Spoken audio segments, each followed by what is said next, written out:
That was too close. You were almost a Jill sandwich.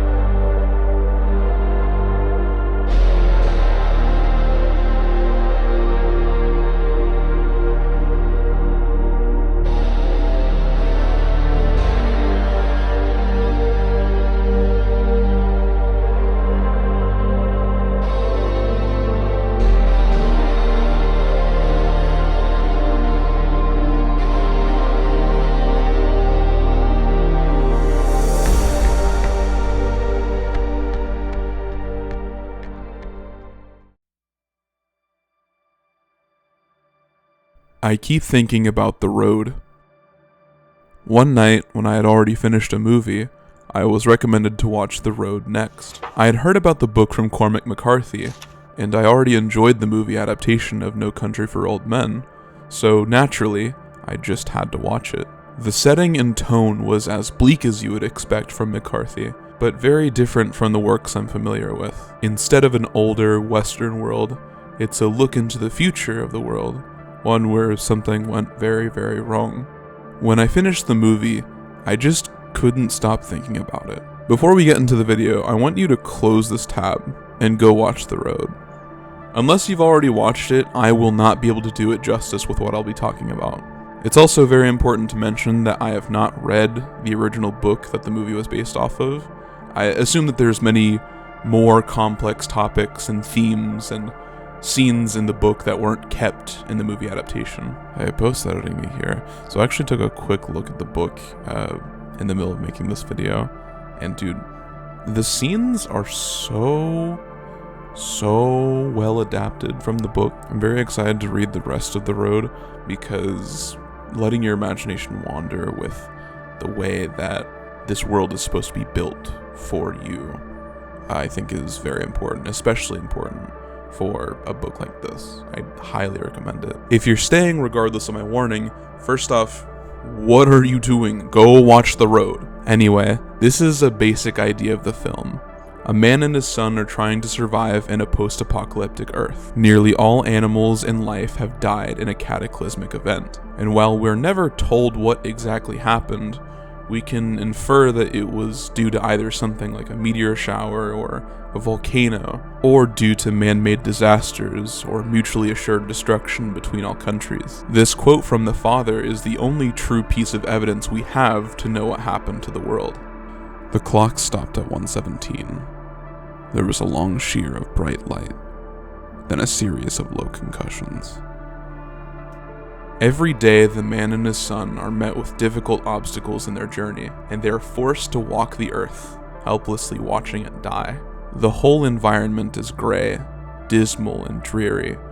Big cities are empty with remnants of bodies on the ground. Trees fall with no intervention. People are resorting to cannibalism to live just a little longer in a world that isn't inhabitable for them anymore. There's a scene where the two make it to the ocean, and the father is talking to his son about the beauty of the sea and how blue it is. But when they get there, tragically, it's as depressing to see as everything else is. Most of the movie is a downward spiral, but the father and son manage to find good moments in all of the dreariness. The father develops a deep cough that foreshadows his death later in the movie. Although we had our fears about how the son could survive, in the end, he finds solace in a family that will be able to take care of him, which we'll get into that later. Now, one of the things that really moved me about The Road is just the amazing cinematic shots. There aren't many films that I've watched where just the shots themselves impressed a deep emotion into me, or at least not anywhere near as impactful as The Road has been. The slow, long shots of distant cities that have been abandoned, the highway only occupied by a single semi-truck, the father and son watching the forest burn, symbolic of the world slowly dying. In fact, that's one of the reasons that the movie has stuck in my head for so long. In The Road, the Earth feels like an entity that is slowly withering away. In a lot of apocalyptic movies, the focus is centered more on the character's mortality. Maybe it's the wave of zombies attempting to consume the population. Maybe it's the natural disasters that tear up homes and cities, or the virus that won't quit until it has killed everyone. But in a lot of those movies, it doesn't really think about the Earth, about our home. We forget that the Earth is our home, our living, breathing home, and in The Road, it's made very clear that the Earth is suffocating. Something that I noticed that really added to how dead the world felt was that there was almost no wind present in the movie. It almost feels like our Earth isn't breathing anymore, that there is nothing moving. The father talks about the fact that not only are all crops dead in the world, but soon all the trees in the world will collapse. Imagine that. Every tree in the world, the very thing that allows us to breathe, just gone, reduced to scathed branches scattered across a barren wasteland. We never learn the names of any of the characters, and this seems to be consistent in the book as well as the movie. I think that this is an intentional choice by Cormac McCarthy. It's to represent that in this world, this is not a unique story, that there are several more families struggling like this in the movie. It gives a more mysterious feel to the story and the characters that I actually really enjoy. The relationship in the family is especially broken. In the flashback scenes, we get insight on the discussions between the mother and father, their bitter relationship, and the slow mental death of the mother. The mother says things about her son that are extremely jarring when you first hear, but you understand why she really believes what she says. She says that her heart was ripped out of her when her son was born, because she didn't want to bring a child into this dying world, knowing that he would have to endure the pain and suffering of it. Eventually, she unfortunately gives up, goes into the forest, and dies. All of these flashback scenes are interpreted to be the father reliving memories, wishing things went differently. And some of the flashback scenes are actually happening in his dreams. Throughout the movie, the father struggles with the memories of his wife, but he painstakingly lets her go on that highway. He tosses the picture off the bridge, and he hesitatingly, slowly moves his ring to the edge of the bridge. And I don't think that this is because he doesn't love her anymore.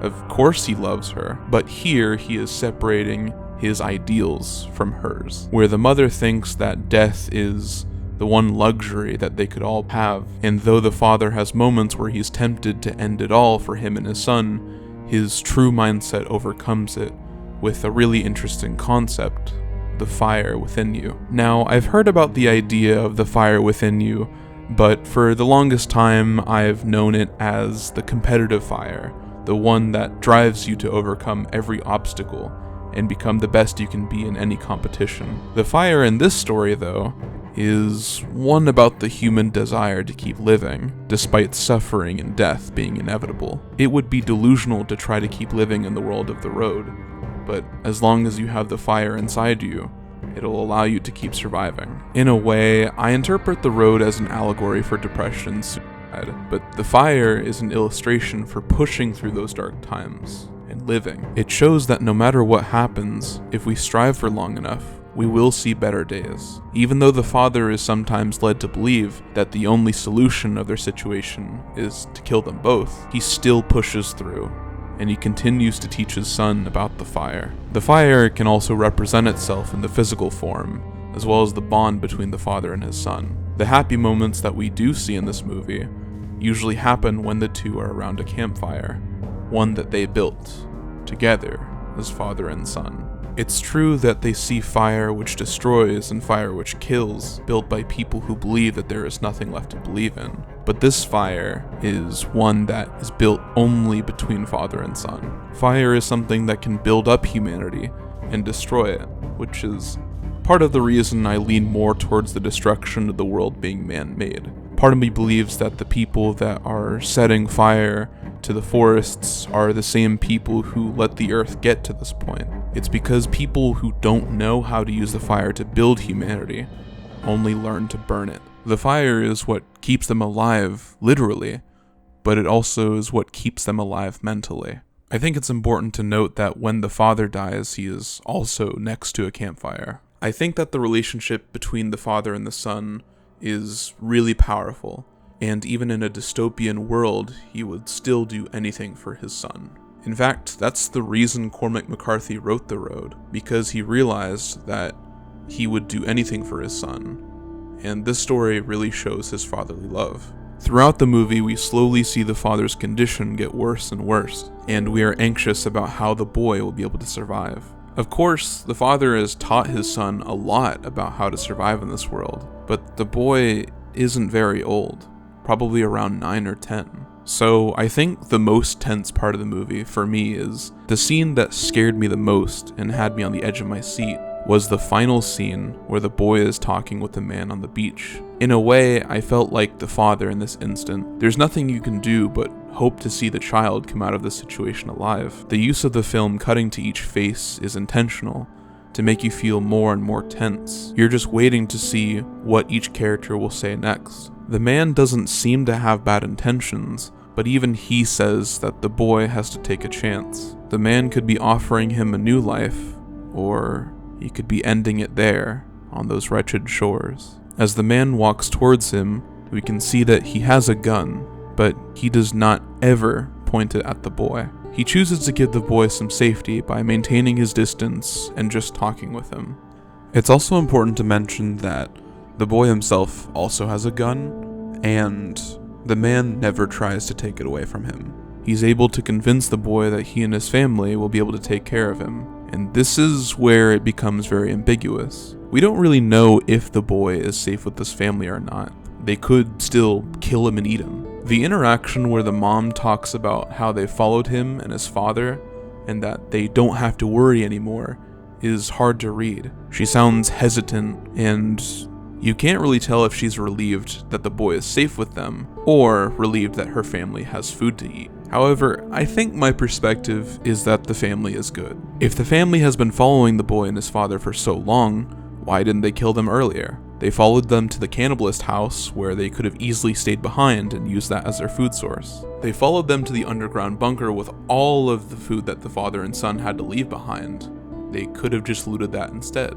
The family has a dog too, which it is true that the dog could have been used to hunt, but the way things are, I don't believe that they would have been able to keep the dog for this long. Again, this is an ending that is completely up to interpretation, but I choose to believe that this is a good ending. And I do feel like that is Cormac McCarthy's intention. Again, I know it is the movie adaptation of the book. Maybe the book shows something more clear. Maybe it isn't a happy ending. But I still choose to believe that it is. But again, this is just my kind of little ramble session and my interpretation and my feelings on The Road. I'm definitely going to put The Road on my reading list, although I'm not really good at reading books very often, but I'm gonna try. As always, I hope you enjoyed this, and I'll see you guys again soon.